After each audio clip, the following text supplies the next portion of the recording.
everybody, to another edition of the Rockpile Report podcast. I'm your host, Bill, season ticket holder Drew Gear. That's my producer, Chris Kruger. To my left, Nathan P. Geary. What does the P stand for? Petty.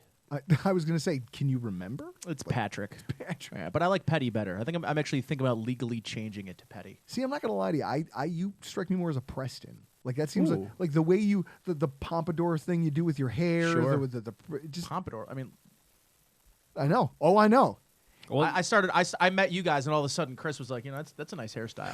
What happened was that you knew you were coming over here, and you didn't want to challenge greatness. You're like, I'm going to put on a hat. No, I worked from home today, and because I didn't want to have to do whatever you had to do to get inside your vehicle this morning.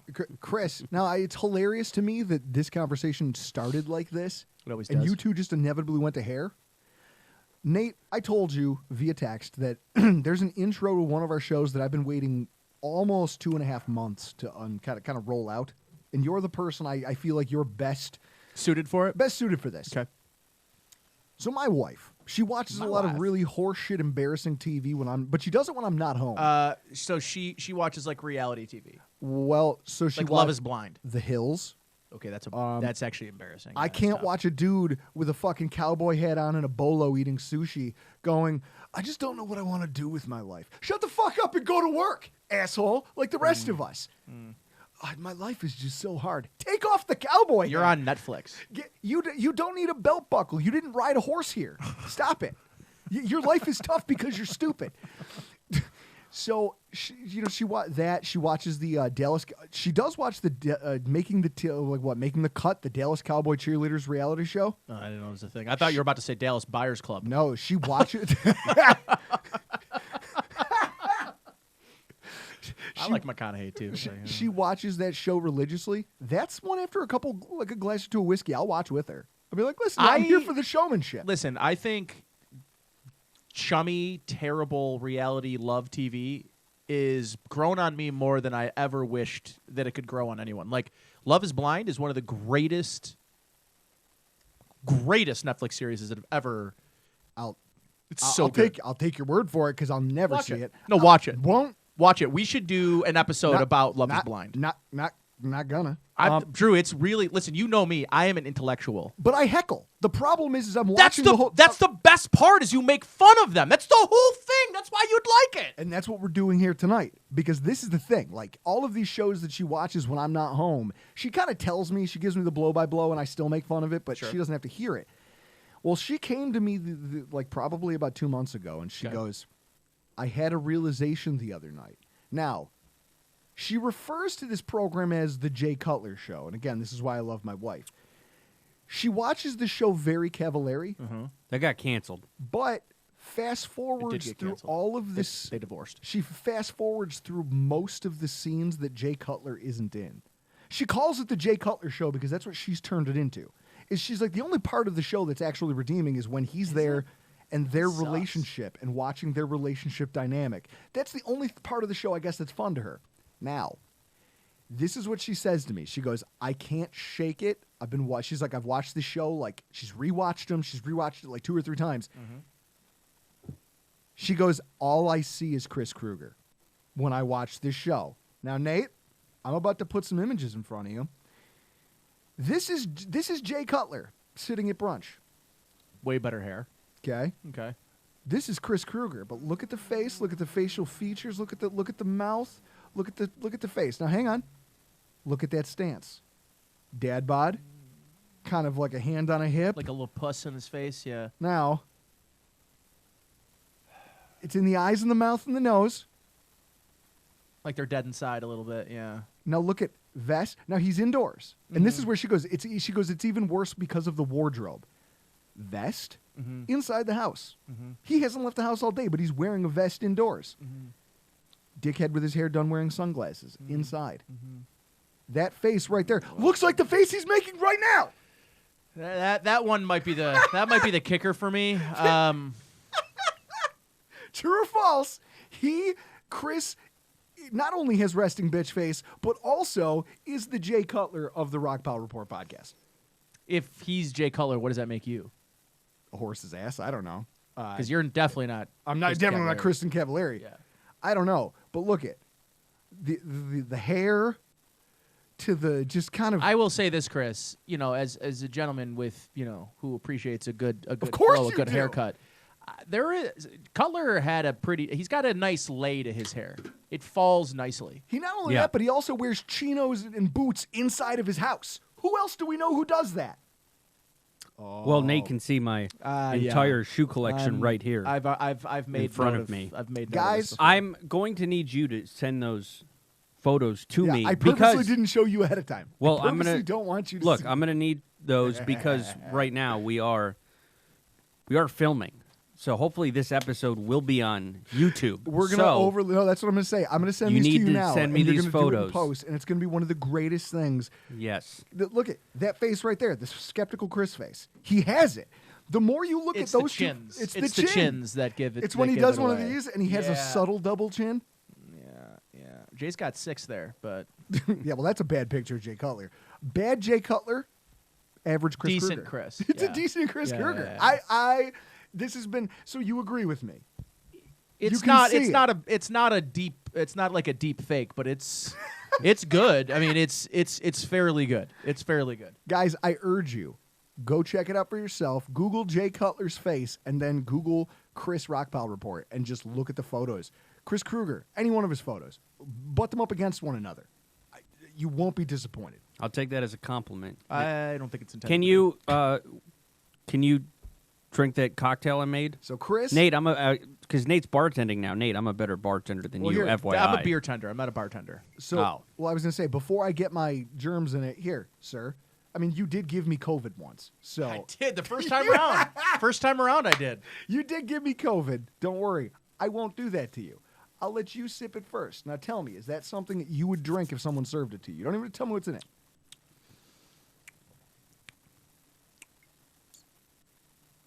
Boy, that's complex. It's got like a pinkish orange tint to it. It's in a rocks glass with Is one that- big ice cube down the It's hatch. smoky. It's very smoky. It almost has like a. So it's a clear liquor, but you're right. It is very. It almost smoky. has. It's almost like a mezcal. Yeah. Nate did land one of the ingredients. All right. So mezcal. That's there. the smokiness you're getting. Is the Yeah. mezcal. Because it didn't look like he smoked the glass, so it has to come from somewhere. So there's mezcal in here. Now,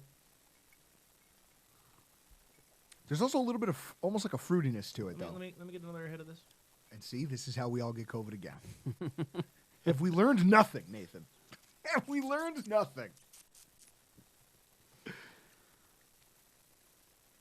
What do you think? There's something there. I just can't put my finger on it. It's not. It's not. Is there simple syrup in there? No. And So Nasha bitters? that's the. Is it like a liqueur that I'm tasting? No liqueur. What about bitters? There is a dash of bitters. Okay. Yeah, but that bitters isn't the sweet No, you're but tasting. and that's what I'm saying. There's one mystery. All right, Chris, what am I drinking? It's called a Oaxacan Old Fashioned. Okay, what's in it? Mezcal, tequila, agave syrup, and bitters. It's agave, Agave syrup. It's the agave syrup that I was tasting. See, Yeah. this fancy. That's a nice. It's a good flavor. I'm glad that I called out the mezcal right away. I could tell because looking at it, if you looked at it right now, you would maybe just by the color, but it's probably the bitters that are bringing it to that color And the agave. And I didn't know it could be something whiskey. There could be a level of whiskey. Well, that's in what I it. thought. I'm like, this is a whiskey drink. No, and then you hate that smokiness, and you go, no, that's not it. I like it. Now here's It's interesting. Now here's what I love. I'm drinking this fancy thing, but I swear to you, in less than an hour and a half, I will be drinking $13 a bottle Kentucky Gentleman out of this same glass. Okay. Because that's what kind of man I am. You're a complicated man, or simple. I it's hard to pin down sometimes. You know what's funny? Complicated yet simple is kind of the theme of the Bills' 2023 offseason as we approach free agency. Yeah. It seems simple, but it's also complicated, and there's a lot of complex issues here.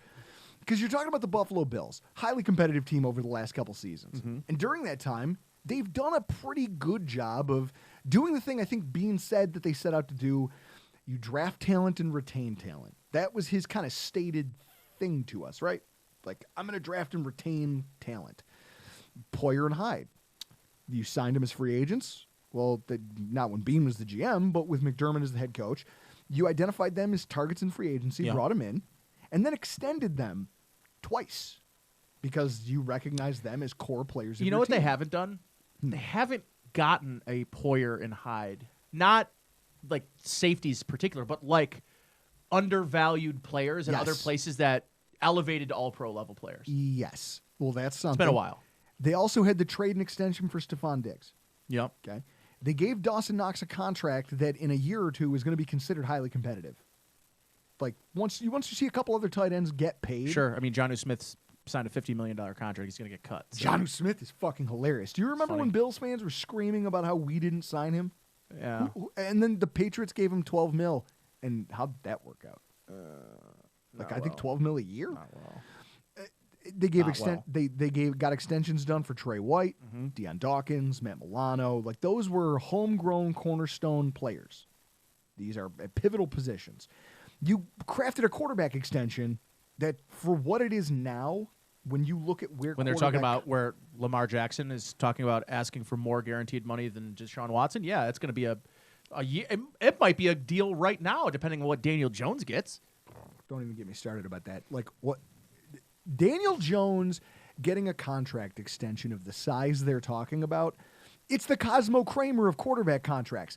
You've been terrible your whole career, and then you had one good season, and you're going to fall ass One backwards into more money. Pretty good season. I wouldn't even say good. And you're going to fall ass Decent. backwards into more money than quarterbacks far superior to it you just didn't goes get. to show you, though, like the poverty level of the quarterback position in the league. I mean, guys like that get paid because what's their alternative?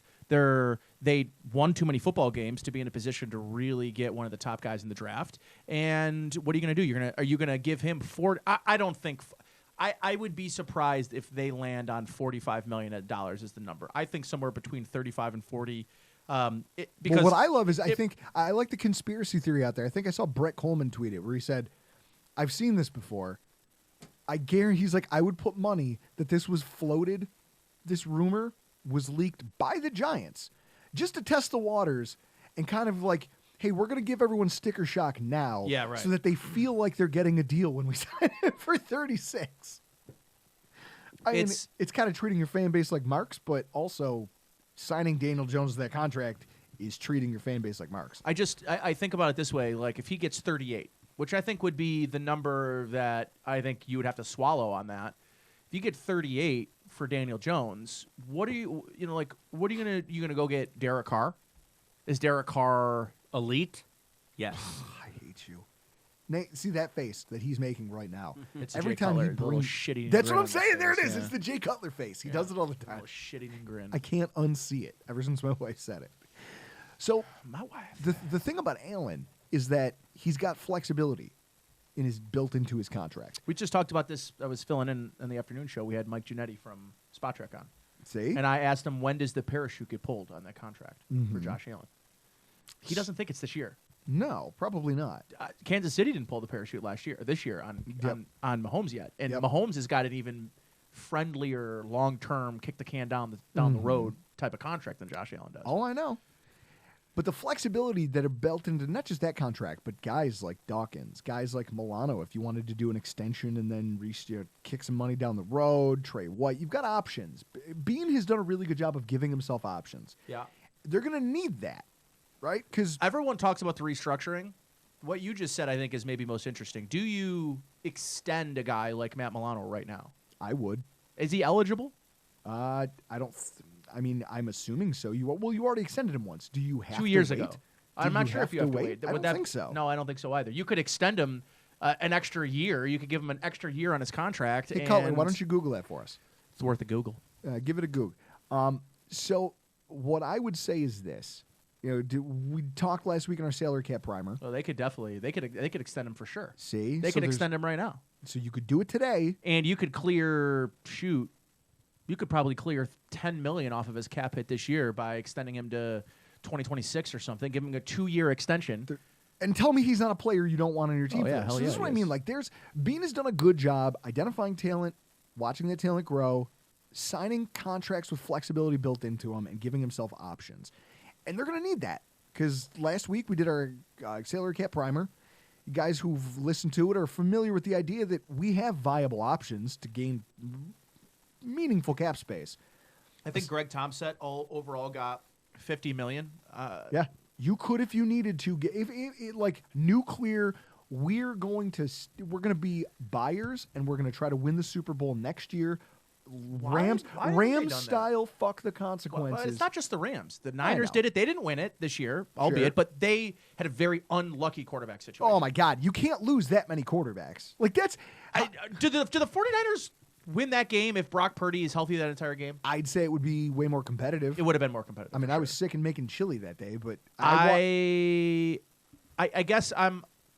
I'm not saying it's a bad idea. I'm not saying it's a terrible concept. I would love to take the temperature on what people think about the Bills doing, not necessarily a Christian McCaffrey type trade for a running back or something, but like going all in. Mm-hmm. And first of all, they can't hit on second round picks. Why don't you go trade a second round pick, go get somebody? But restructure everybody. Get $50 million in space. Go sign. Go trade for DeAndre Hopkins. Re-sign to Edmonds. And I'm going to credit you for this.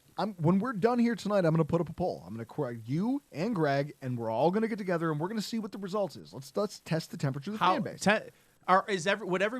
Would you rather stay the course and be conservative, or would you rather do what the Niners did? Do what?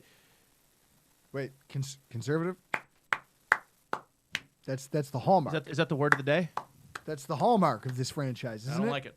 No, I know that some of that's overblown. Like I've seen the fourth down stats where everyone goes, "Well, Sean McDermott's not as conservative as you." Stop it.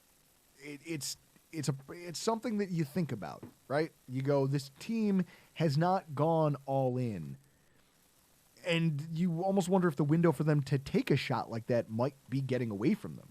Yeah, it might be. So with that, they've got a lot, but behind the financial gymnastics, there's a broader philosophy and some philosophical things that they're going to have to decide before they go out and try to sign players. Do we want to try to be the team that says, fuck it, franchise tag Tremaine Edmonds, and let's go spend $30 million elsewhere, put the best team we can on the field, and try to win it all like Major League? Like, Major League, Lou Brown, we're just going to win the whole damn thing, and whatever happens next year happens. Like, I'd be good with that. I think that there's some ways the Bills might need to adjust some of their long-standing approaches to roster building, and you just hit on a huge one. And in some cases, go into uncharted waters for the first time. Like, the team is in a position we haven't seen them in since, we were children? Yeah, like, they should also trade at Oliver. Hey, listen. So, dead money, and there's a numbers game. Yeah. There's good news. The Eagles lead the NFL right now, $46 million in dead money on their books. Who's that going to? I think it was a lot of the weird random Ndamukong Suh signings that they were like, well, we got to fit you in, so we're going to give you this and then give you a void year. You're going to count $5 million. Pull up the Eagles cap situation, Chris, if you could. How did they get that out of hand? Chris, if you pull up the team salary caps and look at the Eagles, it'll give us a breakdown of how this got out of hand. But they have more cap space than the Bills on paper. There's still a massive portion of the 2023 cap that, unlike Buffalo, is being allocated to players not on the roster anymore. Fletcher Cox. Yeah. How is he counting against dead cap? No. Yeah, there it is. Hargrave's Jesus, they have $26 million in dead cap at the defensive tackle position? Yeah. How hilarious is that? Bradbury, 4.9. I guess I'm confused how those guys are counting against that. They're free agents. Hargrave and Fletcher Cox are both free agents. Probably because it's almost like void years. They're free agents because you voided their contract, but you did it with money on the books so you could get them in. That's crazy. So you got them in again, they went all in. They went whole hog and said, we need these players, and whatever the consequences are, we'll eat it. Well, they're doing that. Meanwhile, Buffalo only has $1.6 million, the 8th lowest dead cap money in the league. They got no space. That just goes to. I mean, they're allocating a lot of money to rostered players. That's what I'm good. saying. They have a healthy, albeit relatively difficult cap situation in terms of health. Yeah. They can afford to. They have all of their quote kick the can down the road options, all available to them. Dawkins, Sure. Tre'Davious White, Von Miller, Matt Milano, Mitch Morris. Let me run this by you. Yeah. I've never seen anything like this before. Their number of free agents off last year's team is fucking wild. 21 players that made up the final 53 in the practice squad from last year are unrestricted free agents, and 3 of them are restricted free agents. So 69, right? 69 players. You're talking about 24. Anybody out there doing quick math in your head, that's 35% of last year's roster is on the street right now. That's a fucking problem. Considering they don't have a lot of room. No. So how do you end up negative cap space and 35% of your roster's gone? Like, this is a problem. And then then it's Josh Allen. I mean, that's and what then it you is. think about the makeup of the roster. Right now, there's wide receivers on the roster under contract. McKenzie, if he's a cap casualty, I think the number's 3. He'll be gone. I think the number becomes 3 wide receivers under contract. One of them who was a practice squatter last year. I think one that has got one more year and is likely not going to get a second contract in Gabriel Davis. Yeah. On the offensive line, every depth player we had is a free agent. And Saffold played like a fucking backup. Oh, God, he was terrible. Like, they need at least one new starter and a whole wave of depth options. Yes, sir. Special teams, okay? They're going to be missing all 3 of their top players from last year in snap percentage, right? And we don't have a fucking punter. Sam Martin will come back. They got to extend Tyler Bass. He's going to make some money. Yes. He's going to make a little bit of money. Linebacker, Matt Milano's the only one under contract to start more than 5 NFL games in his career. And I'm not interested. Are we going to get to an Edmonds conversation? Because I figured we might. Yeah. I'll wait till that. Safety, a lot like linebacker, Hyde's the only one that you could ever see or Zane want. Gonzalez or Zane Anderson, whatever the guy's name is. They just Whatever signed. Is the he not fuck your doing it for name you? is. It's like Zane whatever, wagana, Yeah, whatever your name is, I don't know. Whatever your name is, it doesn't matter. I'm not learning it. Hyde's the only one you ever want to see in a Bills uniform on game day. So what does that say about your safety position? This is why, like, their dead money number is low, and yet they've got all these holes at really key positions. Of all these units, Nate, which one's the most distressing to you? Wide receiver. Okay. I don't give a one damn about the defense anymore. Well, I don't give a shit about the defense anymore, dude. I'm so done. That's why, like, I can't the Edmonds wait to get into conversation, trade Ed Oliver. I'm good with all of it. They need to divest from the defense. Does the spot track give you the percentage breakdown of cap offense versus defense? yeah. No, you can go to Chris. I think if you go to Positional spending. positional spending right there. Yeah. Is it? So Nate, I bet you it's very, very much 50-50. Nate, while he pulls this up, There it is. What is it? 122 to 116. So it's 54 to 51. Yep. I would like to see not only and you have a franchise quarterback. I'd like right You have a who accounts for franchise 17% of that. No, yeah, give me honestly though. How mad can you be that they're 8th in offensive cap dollars? Yep. I'd like him to be first. Well, this is it. Like, there's money on there. There is money being spent. Don't act like there isn't, but you have a franchise quarterback. There's a lot of teams that would kill to be in your position right They're now. spending the 5th most money in the NFL on defense So this, just for them to choke And on here- every big game situation. and this is where I'm clapping, because this is where we get to talk about Sean McDermott and the fact that we inevitably, as a coaching staff, as a franchise, as a fan base, have to confront the harsh realities of NFL football in 2023. Sean McDermott is a successful head coach. Sean McDermott is a stubborn head coach, despite all existing evidence. He's like that us. Chris, Stubborn. well, what is it? Handsome, but stubborn. He's Mac. Do you know how I always say I'm Mac? He's Mac. I'm dug in. I'll never change. They're trying to. These guys are trying to slander me. Guess what? I'm dug in, and I'll never change, and I don't have to. Yeah, 'Cause nerds. I'm an American. Nerds get nowhere in life. Both things can be true, Ronald right? McDonald, He's a folks. successful coach. He's a highly regarded coach. He's also a stubborn head coach. Jesus. How about this? His love affair with special teams players. Let's talk about this. Third most cap space. Okay, you want to know how you end up in this position? He's prioritized the signing and retention of core special teams players over the last few years. Tyler Matakavich, Saran- Saran Neal. Reggie Gilliam, Tywan Jones. Well, I like Reggie Gilliam. They don't use him. No, they don't. Jake Kumaro. Yeah, he can suck Obviously, maybe the plan was for him to contribute more at offense. He But can suck it. realistically, he's not a good.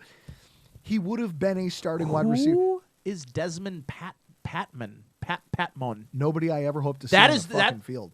Good Lord. Yeah, exactly. That's a problem. Yeah, that's a problem. That wide receiver depth chart is ugly. They have their quarterback accounts for more of a cap hit than their entire receiving room does. And one of their guys accounts for 8% of the 13. All right, go sign Robert Woods, and then I love this. I love the animosity. No, because we need Jake Kumaro. Or at least that's what he's been selling us. And that's what this franchise has been selling us year over year over year. And I get it. It's because the coach has this belief that I need core special teamers every year because special teams have to be solid. Well, we were the highest ranked special teams unit in the NFL last year. Someone tell me what the fuck that's worth. KC and Philly, neither finished in the top 10. There were 3 playoff teams this year that finished in the bottom 5 of the NFL. and special teams. Special teams. Who gives a fuck about special teams? And yet the Bills are making it a priority. They Punter and kicker. That's, they traded and long for snapper. they That's tr- all. That's all you should be investing in. They special traded teams for on. Nyheim Hines, and everyone goes, oh, great, he's going to have this utility. He does this well. He does that well. He's a runner in this sense. All the fucking film nerds just couldn't wait to rush to gather film and talk about ways he could be used and whatever. How many fucking touches did he see? Okay, yeah, but that's a conversation for another day. Okay. You brought him in and gave him your primary snaps at special teams and didn't really give him an opportunity to be featured anywhere else. Ken Dorsey is not very good. Yeah. So, Say it louder. gotta say it You quietly. can't make me. I don't think Ken Dorsey is that good. Yeah, I know. So Okay. you have this thing, and I guess the question is, when can we stop sinking money into a unit that doesn't matter? First of all, you said unit.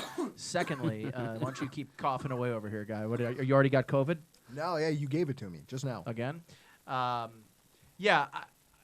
It's funny when you look at it. They spend money. It's just to me like,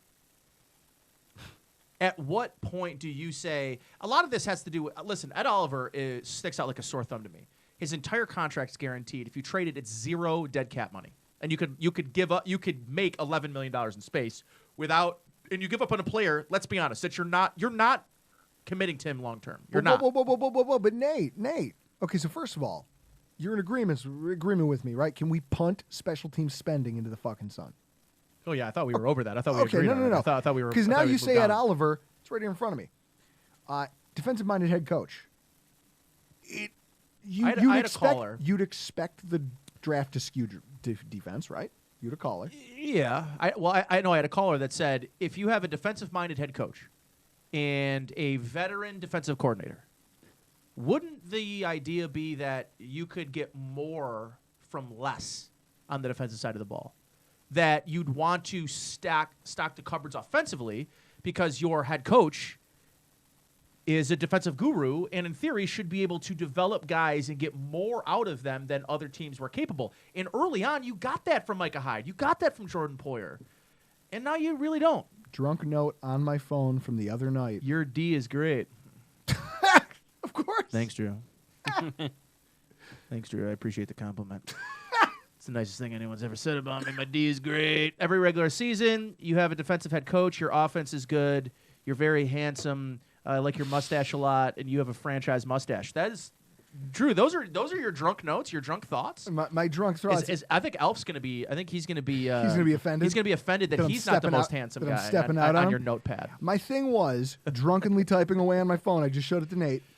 If your defense is this good, or if your offense is this good without any sizable investment or quality offensive line play, imagine how far you could get if it did.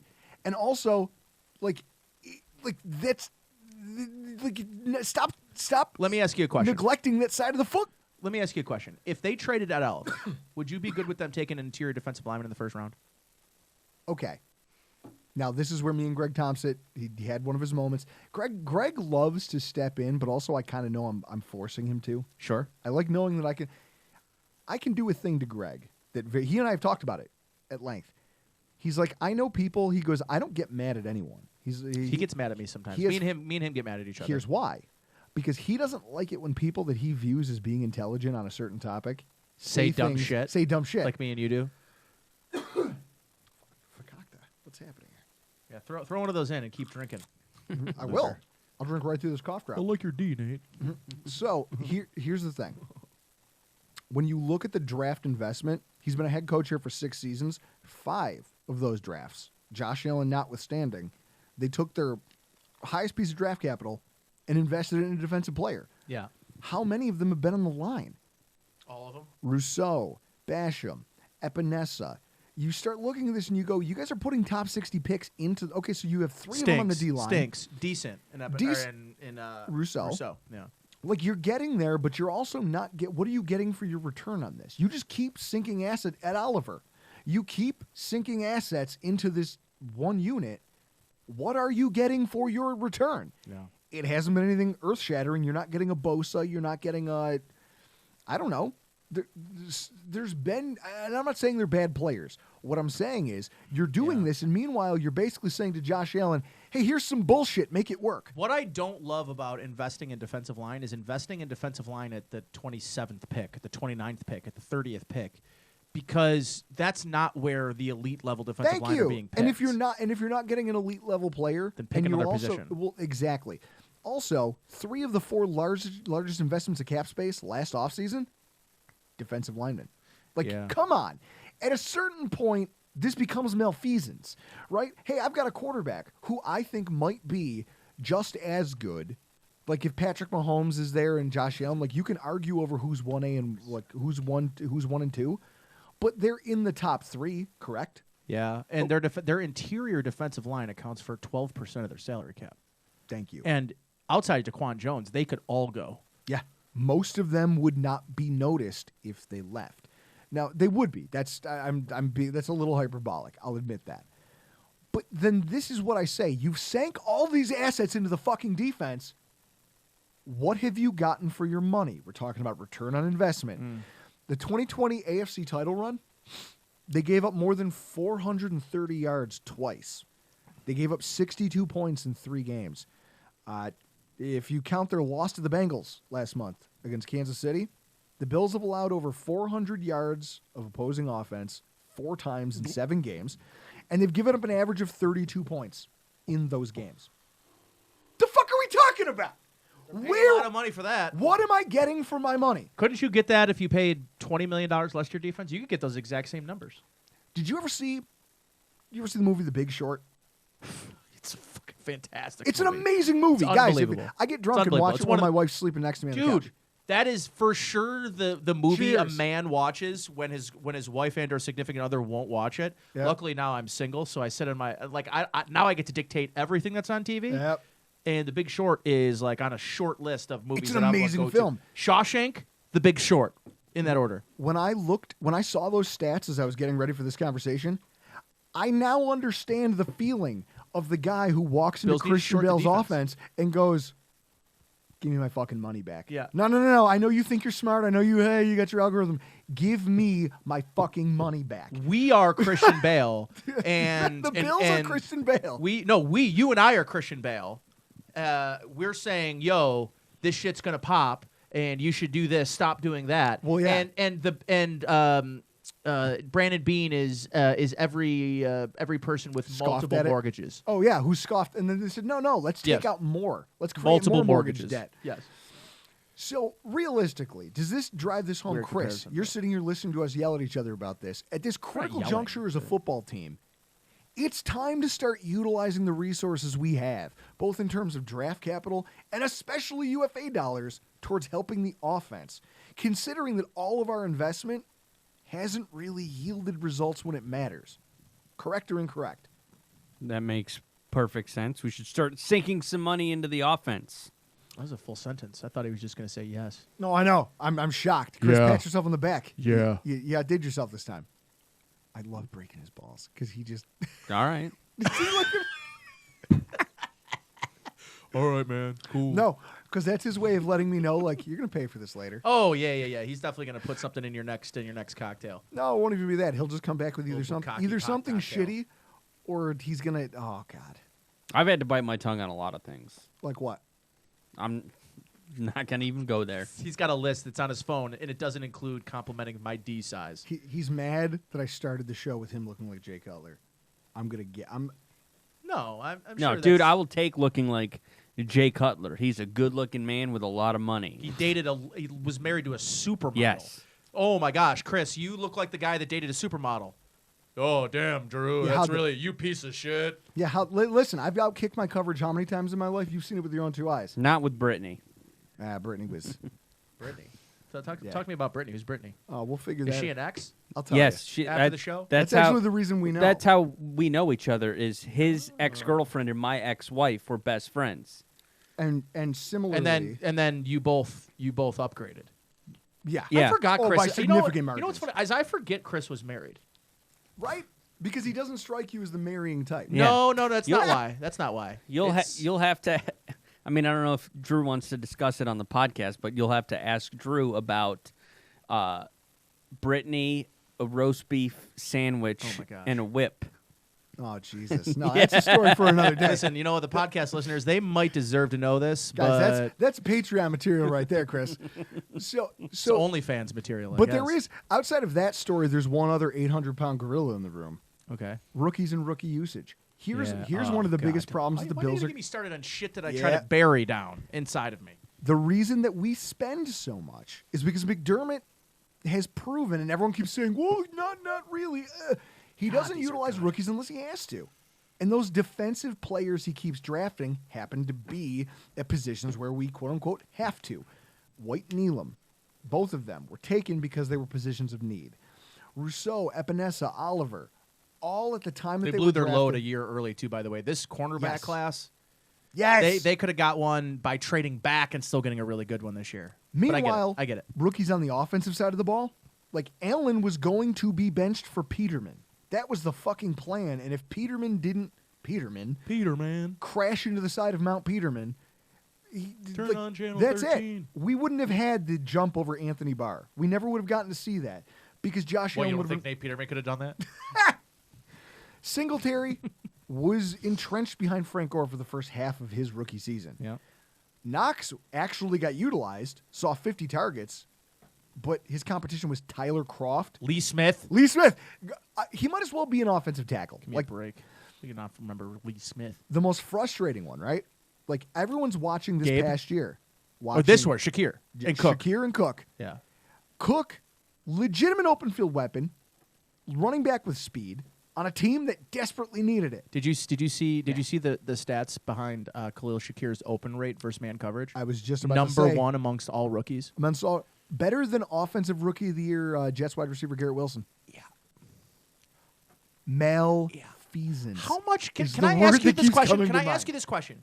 Is that Sean McDermott's fault, or is that his positional Well- / coordinator's fault? And so this is what happened. Because I think if When have you people- watched Hard well- Knocks? Have you watched Hard Knocks? Yeah. I think Hard Knocks gives you a good view.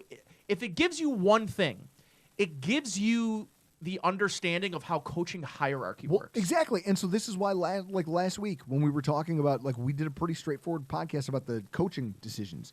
Why certain position coaches were allowed to leave or whatever.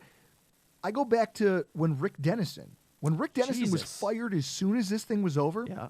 My takeaway from that was the offense wasn't humming.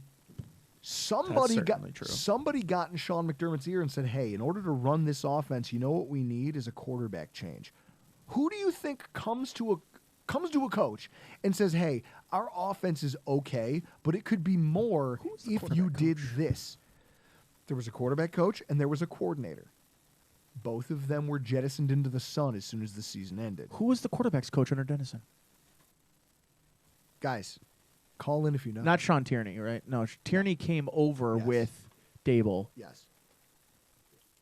Chris, why don't you find that for us? But meanwhile, those two both got fired directly into the fucking sun because Sean McDermott, like most coaches would, felt like you guys let me down. You guys sucked. So this season, when Yeah. he's got Chad Hall, he's basing his decision on who gets playing time. What am I going to Yeah. approve? It's coming from his coordinator. Especially with a defensive-minded head coach. And it's coming from he's giving his cues to his coordinator and the position coach. So when they come to him and say, "Listen, McKenzie in the slot. That's the answer. That's the thing we like. It's the thing we think is going to work." You can't. David Lee. David Lee. I'm not sure that I know who David Lee is. Could you click on him? So this is what I love. I was thinking David Cawley, but Yeah. I'm wrong. Here you and I were, and this is why it's fun having you in studio for this. know who David We were both whiskey drunk, riffing on the Chiefs and talking about all these rookies and blah blah blah. You, They me, lost- whiskey drunk doesn't sound like us. They lost Tyreek Hill, and they're building their roster around all these rookies, and everything's going to suck.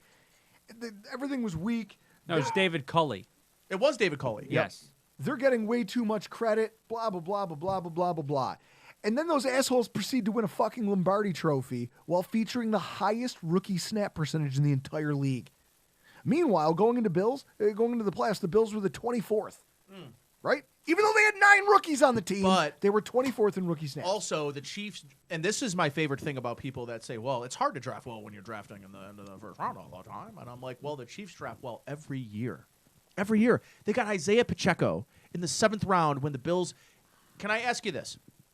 Had the Bills drafted, I don't know who was available in the 2nd round when the Bills traded back. Whatever. If they drafted Sky Moore, I know he probably went before the Bills drafted, but let's say they didn't trade back and they drafted Sky Moore in the 2nd round last year, and then they got Isaiah Pacheco in the 7th. Okay. How much different is there?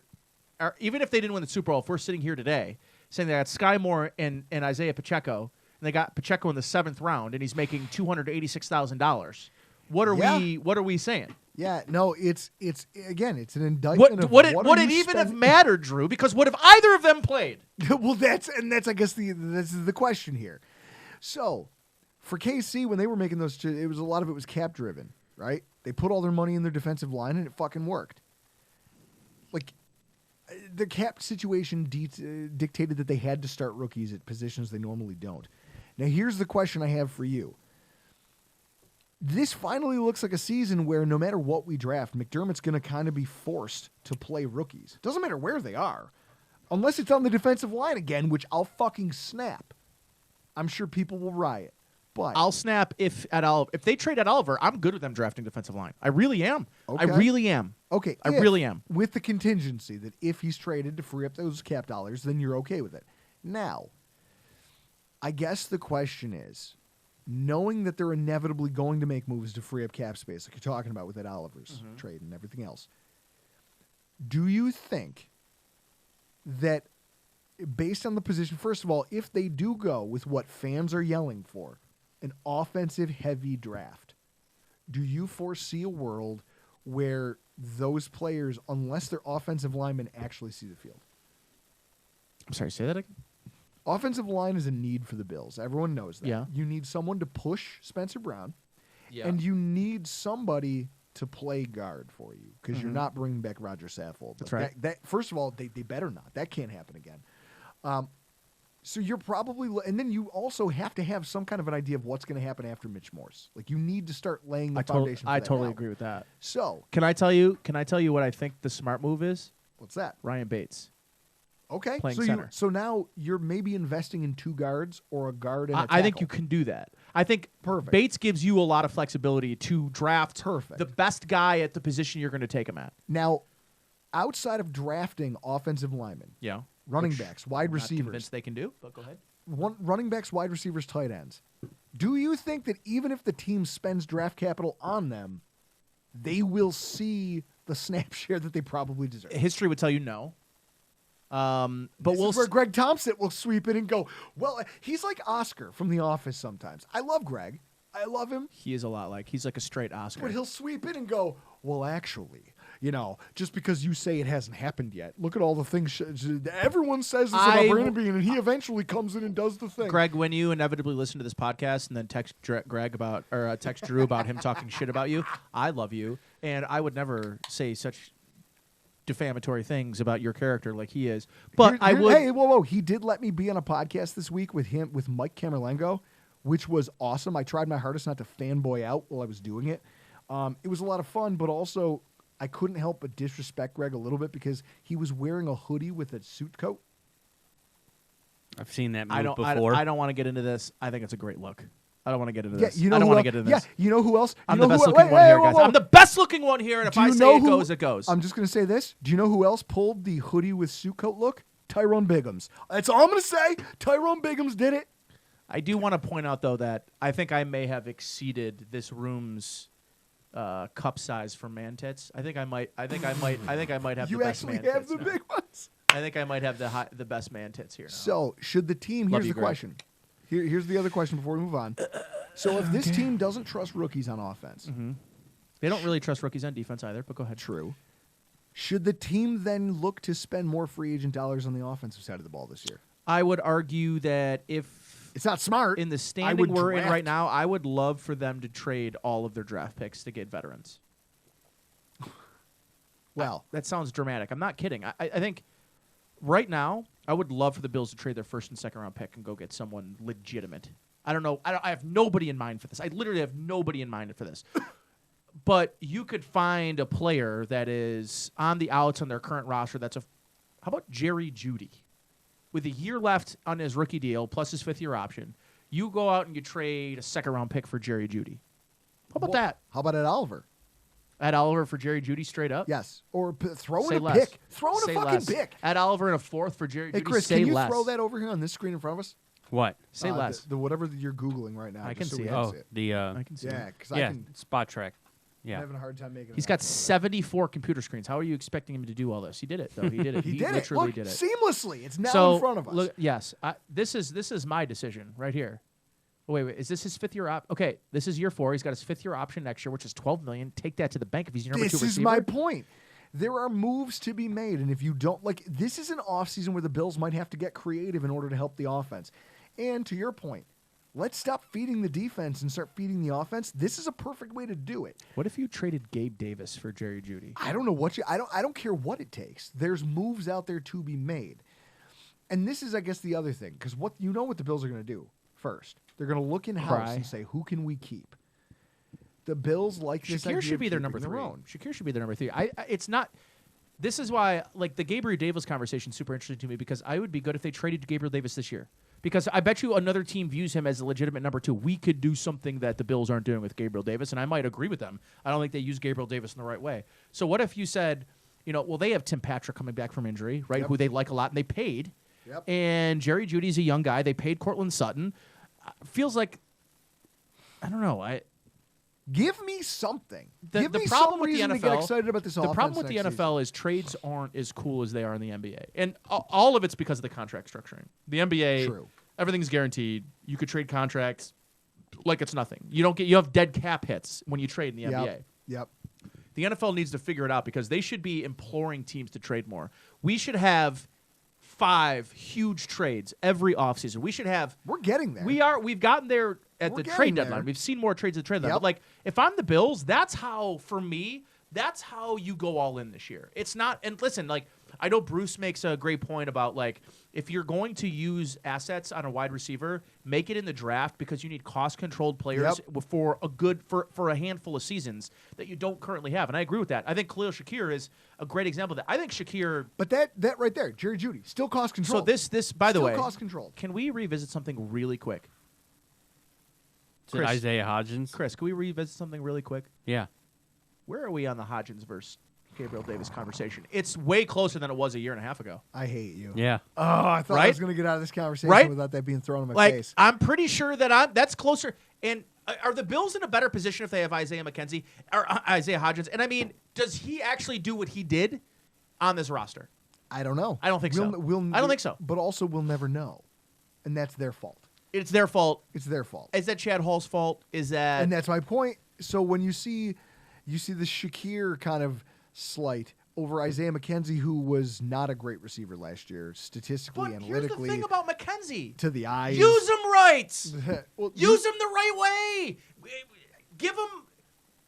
Wait, so he can trip I over the watched goal the line Super again? Bowl, and you know how much I love Joe Marino, right? Yes. Like I think he's that's- one of the elite tier. His tweet made me want to go out and find out what the distance between road level on the Peace Bridge is and water level, and could I die if I jumped off of it? Because his tweet, I'll paraphrase, it's pretty close to saying, but like, oh, look what Andy Reid did in the Super Bowl. We're shocked that Ken Dorsey isn't as seasoned and can't make the same creative play calls that Andy Reid can because he's been doing it for 30 years and he's been doing it for 1. And I want to be like, yo, good point about the experience, but also, How hard is it to how scheme the hard guy is it open? to do everybody copy other people that are smart, do anything other Steal. than to run now? Chris? No, Steal. my man Steal. Stephen Ruiz would tell me that the Bills are like 12th in all vert like 4-vert level route combinations. They don't. Everybody looks at this team and they're like, oh, the Bills must lead the league in 4 verts. I guess they really don't, right? By numbers, they don't. But the offense lacks any nuance. It lacks any east to west.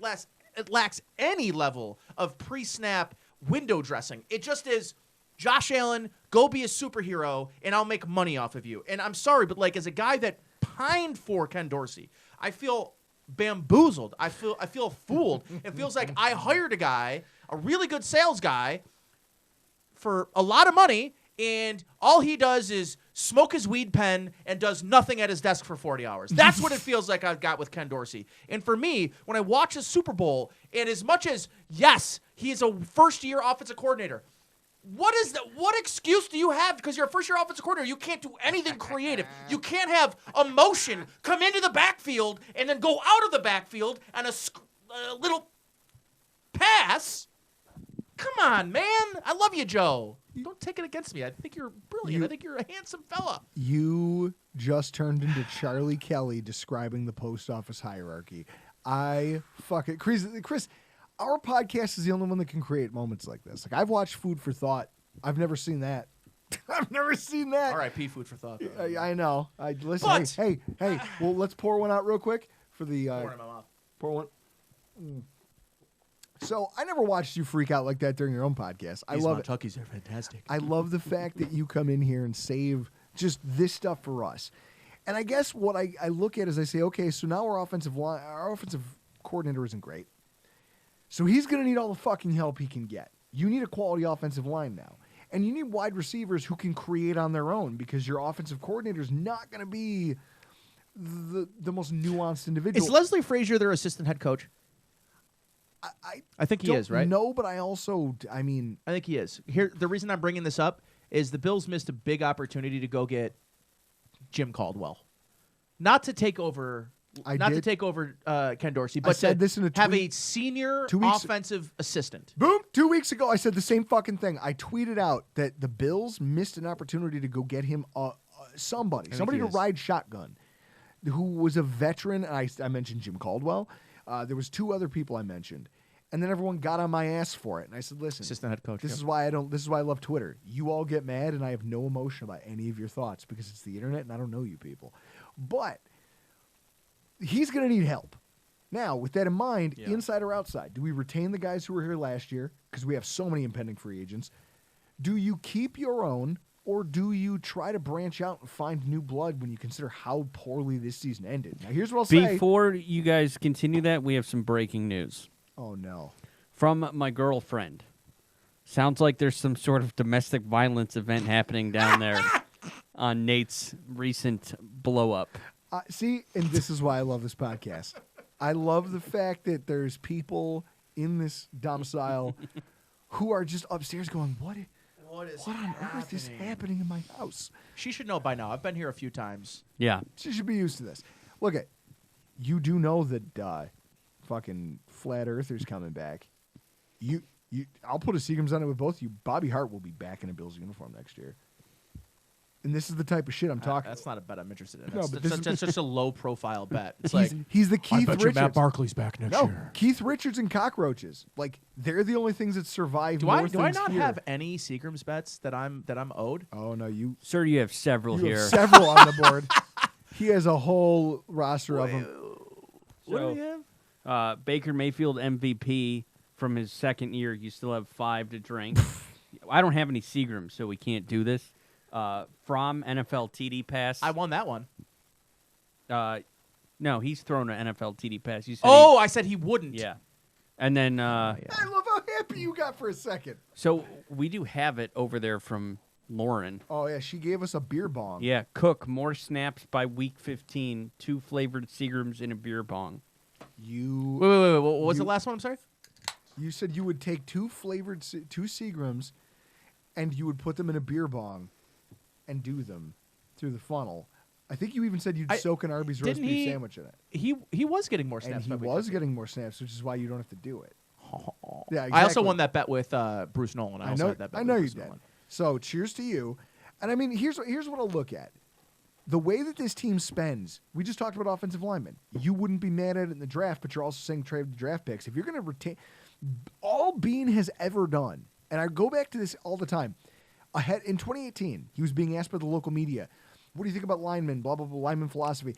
His thing was, I like guys who I've seen do it in the NFL.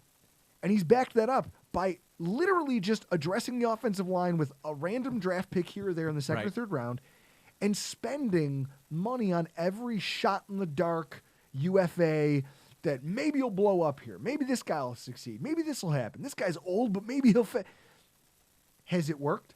No. With Josh Allen at quarterback, he's had average to below average offensive line play almost every single season.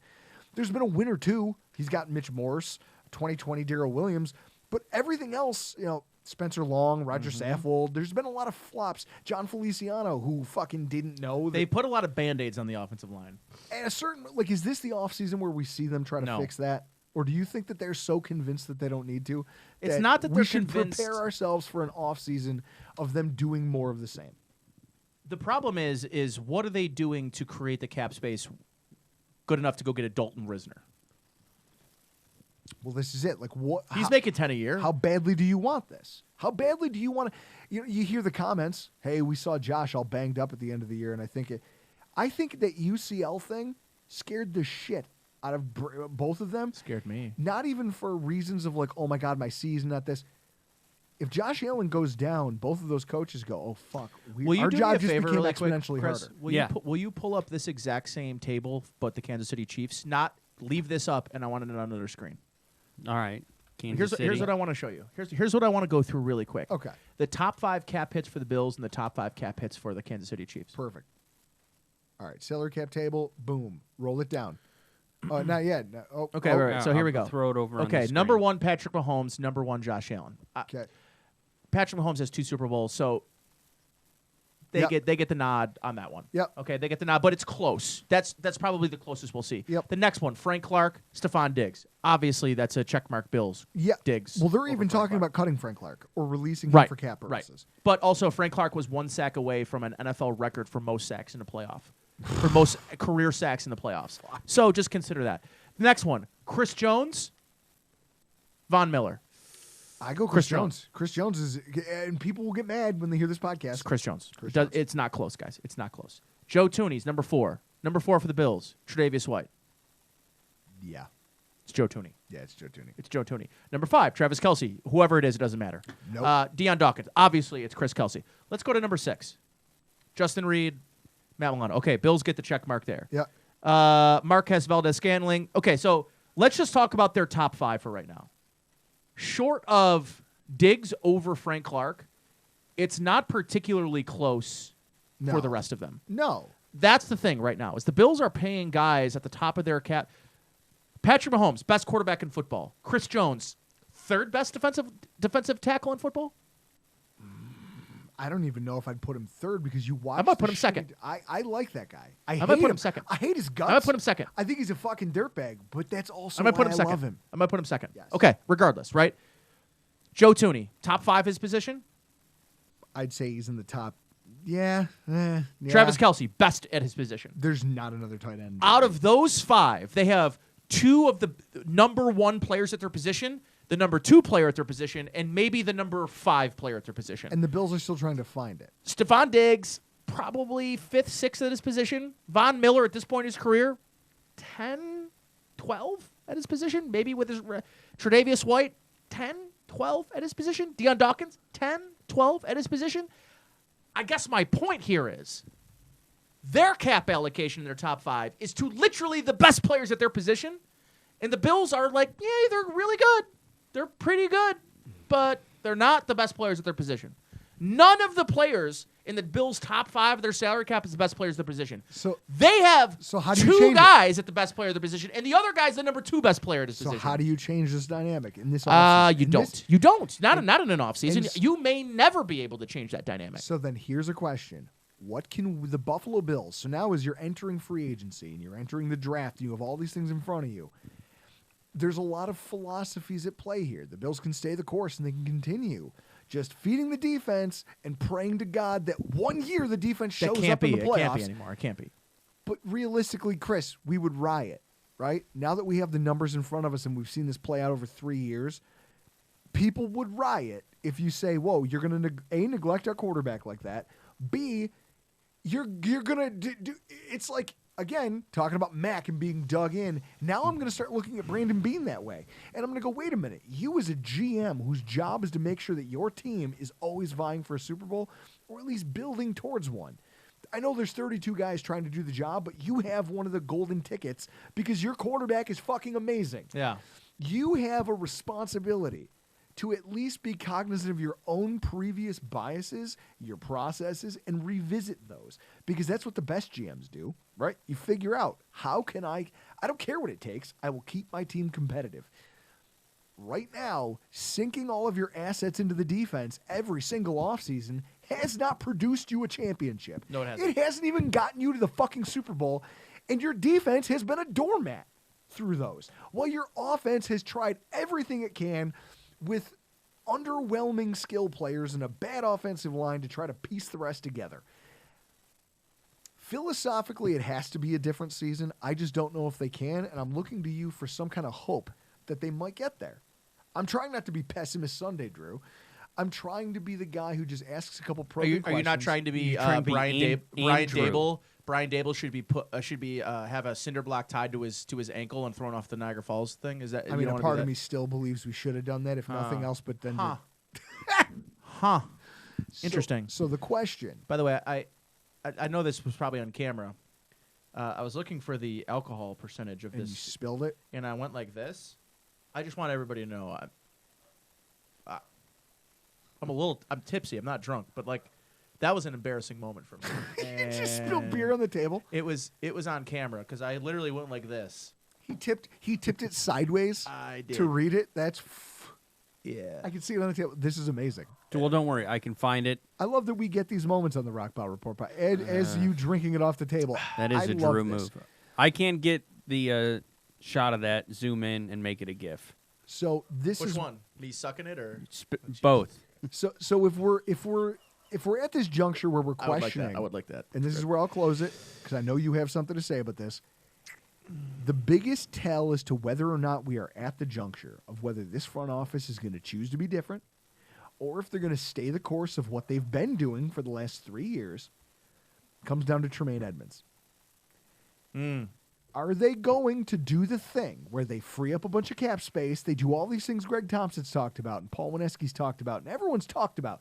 We can make these moves. We have all this cap. And then take a bunch of it and sink it into arguably the guy who should be the most expensive free agent linebacker? Or do they say, listen, we think that there's other options out there for less money. There's other options that could be out there. And we are instead going to allocate those resources to the offense. This guy becomes kind of the litmus test for whether or not this front office is actually willing to change their approach in a single offseason. And there's people out there I know who are yelling at their radios going, Drew, if this guy was healthy and that happened, and if ifs and ands were pots and pans, I'd be fucking drunk on Delaware watching the fucking parade go by with Josh Allen, two-fisting beers, and holding a Lombardi. But they're not. That's not the universe we live in. So now I'm questioning, what do you think happens with Tremaine Edmonds? What do I think happens? As I die over here. I'm going back to the cough drop and IPA combo.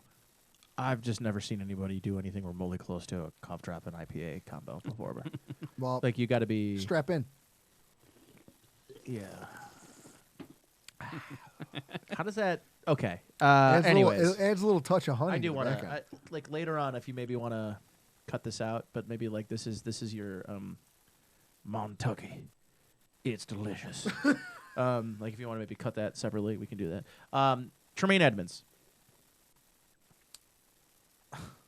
He's the litmus test for whether or not this team has I figured think out that's who they right. want to be. I think that's right. Now, ask me two questions. Ask me what I think will happen, and ask me what I want to happen.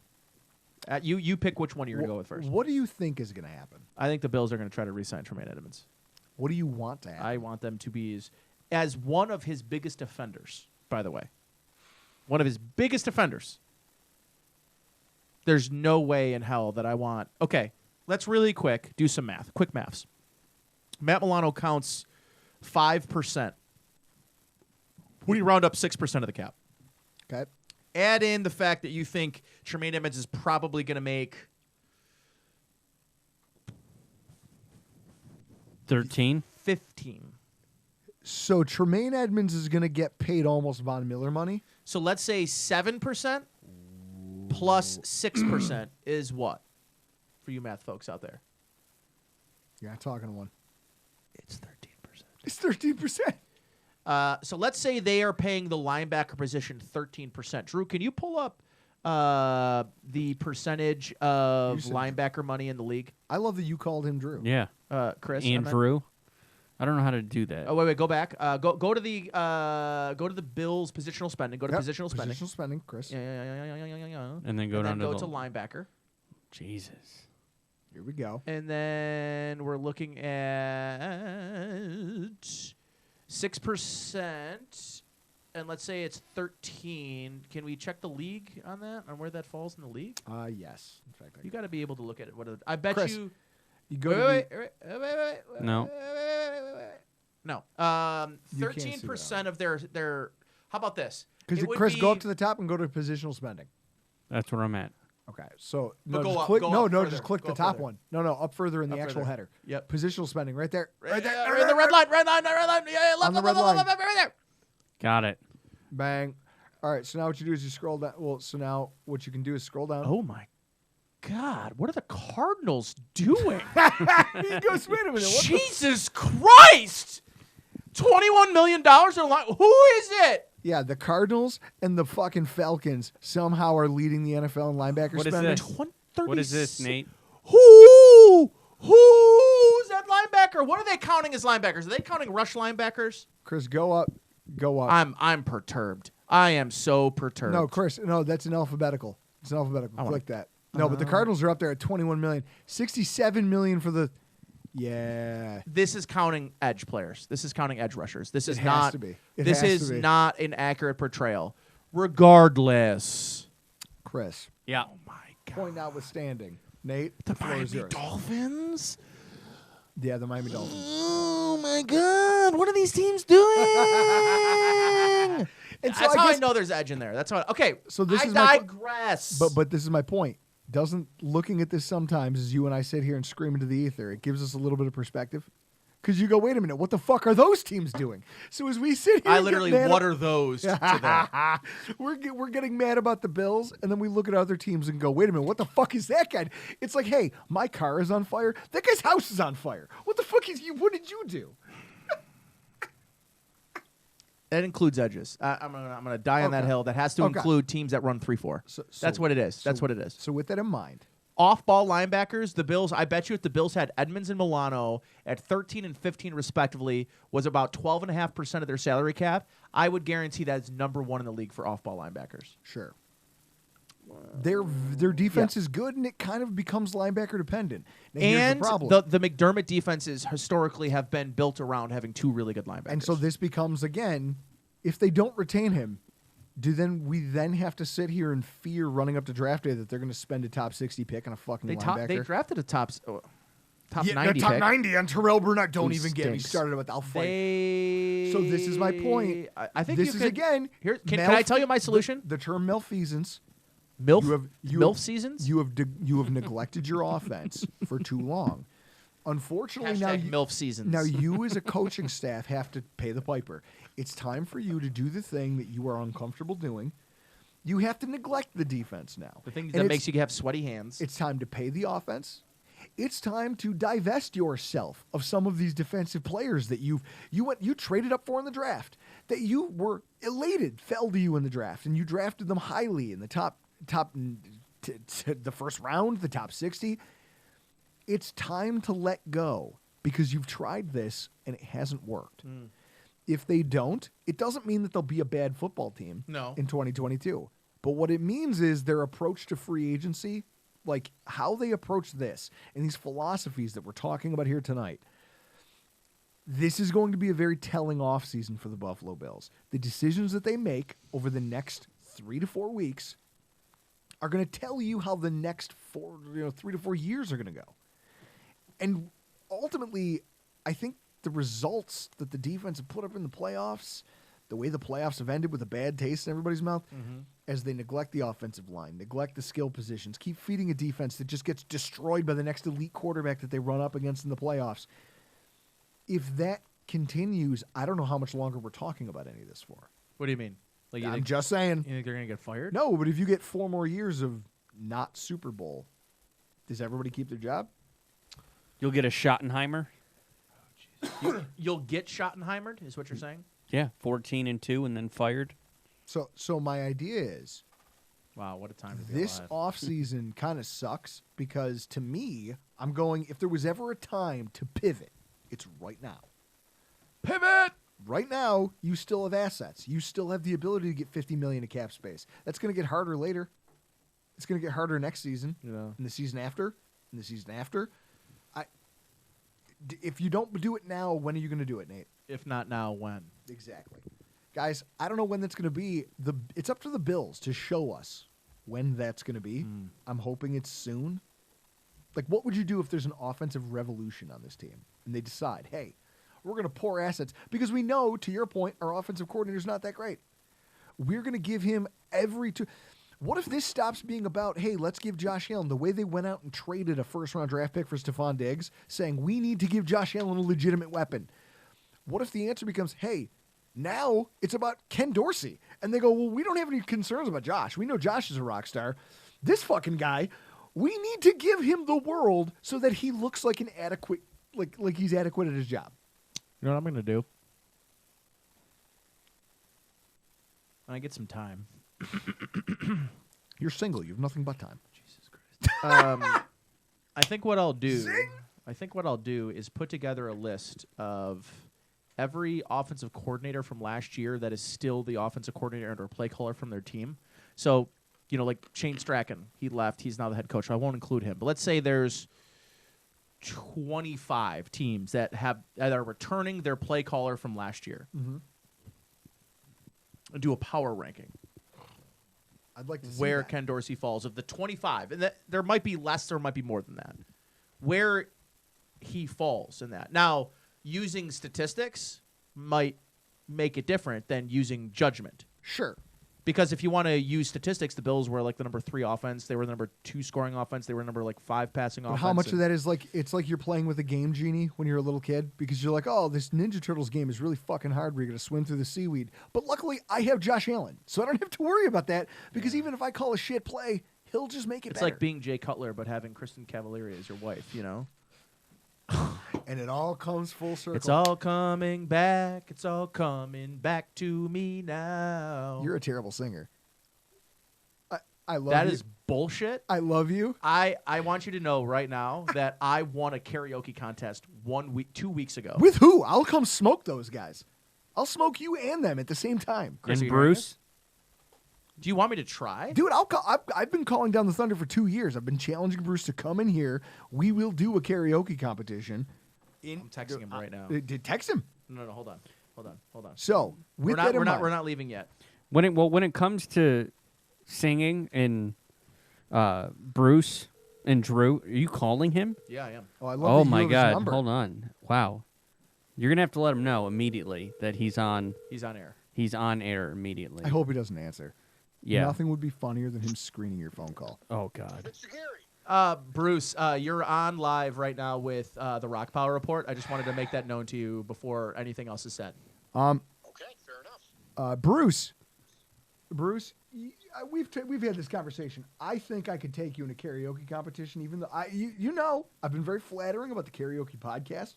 I still listen to it, like the acapella podcast that you and your wife put on, and the things that you've done.